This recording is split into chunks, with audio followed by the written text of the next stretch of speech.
ख्रिस्त में मेरे प्यारे भाई और बहनों, आज हम सब वर्ष का 30वां सामान्य रविवार में प्रवेश कर चुके हैं और आज के पवित्र सुसमाचार में हम लोग यह देखते हैं कि एक शास्त्री प्रभु यीशु के पास आता है और उनकी परीक्षा लेते हुए उन्हें यह सवाल करता है, गुरुवर, संहिता में सबसे बड़ी आज्ञा कौन सी है? मूसा के संहिता में 613 नियम थे। एक और ईश्वर से प्रेम करने के संबंध में नियम थे और दूसरी और अपने पड़ोसी से प्रेम करने के संबंध में। अब किसे कहाँ रखा जाए, किसे अधिक और किसे कम महत्व दिया जाए?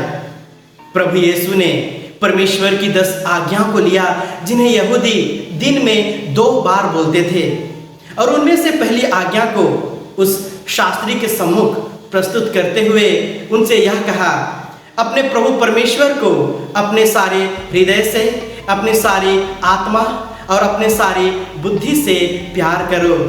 और यह सबसे बड़ी और प्रथम आज्ञा है और इसका खंडन करना किसी यहूदी के लिए नामुमकिन था। यहाँ कहा जा रहा है कि अपने प्रभु परमेश्वर की अपने सारे हृदय से, अपने सारे बुद्धि और अपने सारी आत्मा से प्रेम करो। हम यहाँ जरा गौर करें कि हम अपने मन का कितना अंश प्रभु के सेवा में लगाते हैं। प्रार्थना करते समय कितना मन लगाकर प्रार्थना करते हैं? क्या हम कुछ ऐसा तरीका ढूंढने की प्रयास करते हैं जिससे हम और अच्छी तरह से प्रार्थना कर सकें? सारी आत्मा कहने का तात्पर्य क्या है?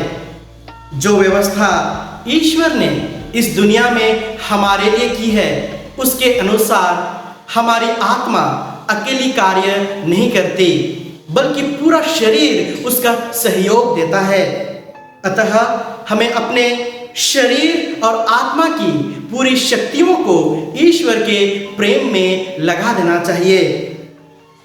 हम पवित्र मिस्सा और पारिवारिक प्रार्थना में उपस्थित तो रहते हैं, परंतु क्या हमारा मन भी वहाँ उपस्थित रहता है या यहाँ वहाँ भटकता फिरता है? आज हम विशेष करके इस विषय पर गहराई से मनन चिंतन करें। पड़ोसी के प्यार के संबंध में भी संहिता में बहुत नियम है, परंतु प्रभु यीशु ने आज उस शास्त्री और हम लोगों के सम्मुख उस नियम को रखा जो उन सब नियमों का निचोड़ बनाता है, अर्थात अपने पड़ोसी को अपने समान प्यार करो। प्रभु ने इसे दूसरा स्थान दिया है, लेकिन यह भी कहा है कि यह पहली आज्ञा के समान ही है। इन दोनों आज्ञाओं को एक दूसरे से अलग नहीं किया जा सकता। हर एक व्यक्ति अपने हर एक प्रत्येक क्षण में ईश्वर को प्यार करेंगे और अपने पड़ोसी को भी। यह हो ही नहीं सकता कि ईश्वर के प्रति हमारे दिल में प्यार हो और साथ ही साथ अपने पड़ोसी के प्रति घृणा भी उसी दिल में समाया हुआ हो।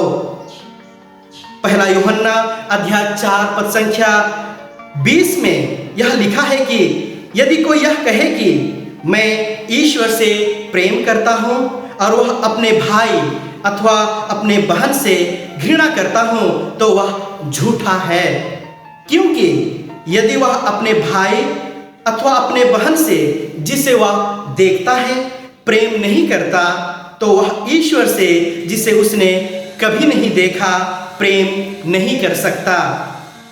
और आज के पहले पाठ में जो निर्गमन ग्रंथ से लिया गया है, पड़ोसी प्यार के संबंध में कुछ व्यवहारिक उदाहरण दिए गए हैं। इस्राएली जहां कहीं भी गए परदेशी बनकर रहे।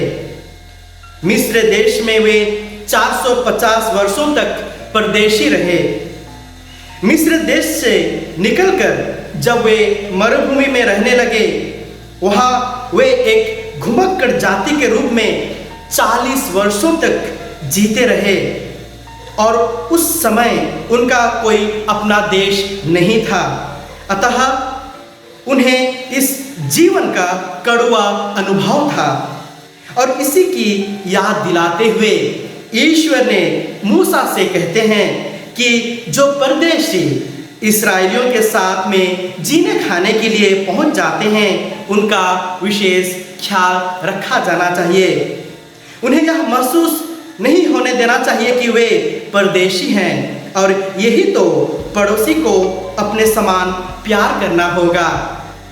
प्रभु यीशु दुनिया के अंत में दीन दुखियों, परदेशियों, अनाथ और विधवाओं, भूखों, प्यासों और नंगों की सहायता करने वालों को अपने पिता के राज्य में स्थान देंगे। लेकिन जिन्होंने ऐसे लोगों को सहायता देने से कतराया है, उन्हें प्रभु सजा देंगे। प्यारे भाई और बहनों, ख्याल रहे, हमारे अंतिम दिन के न्यायकर्ता प्रभु यीशु ही हैं, और यदि हमने दीन दुखी जनों में यीशु को पहचान कर उनकी सेवा की, तो वे हमें स्वर्ग के सुख का इनाम देंगे। आमीन।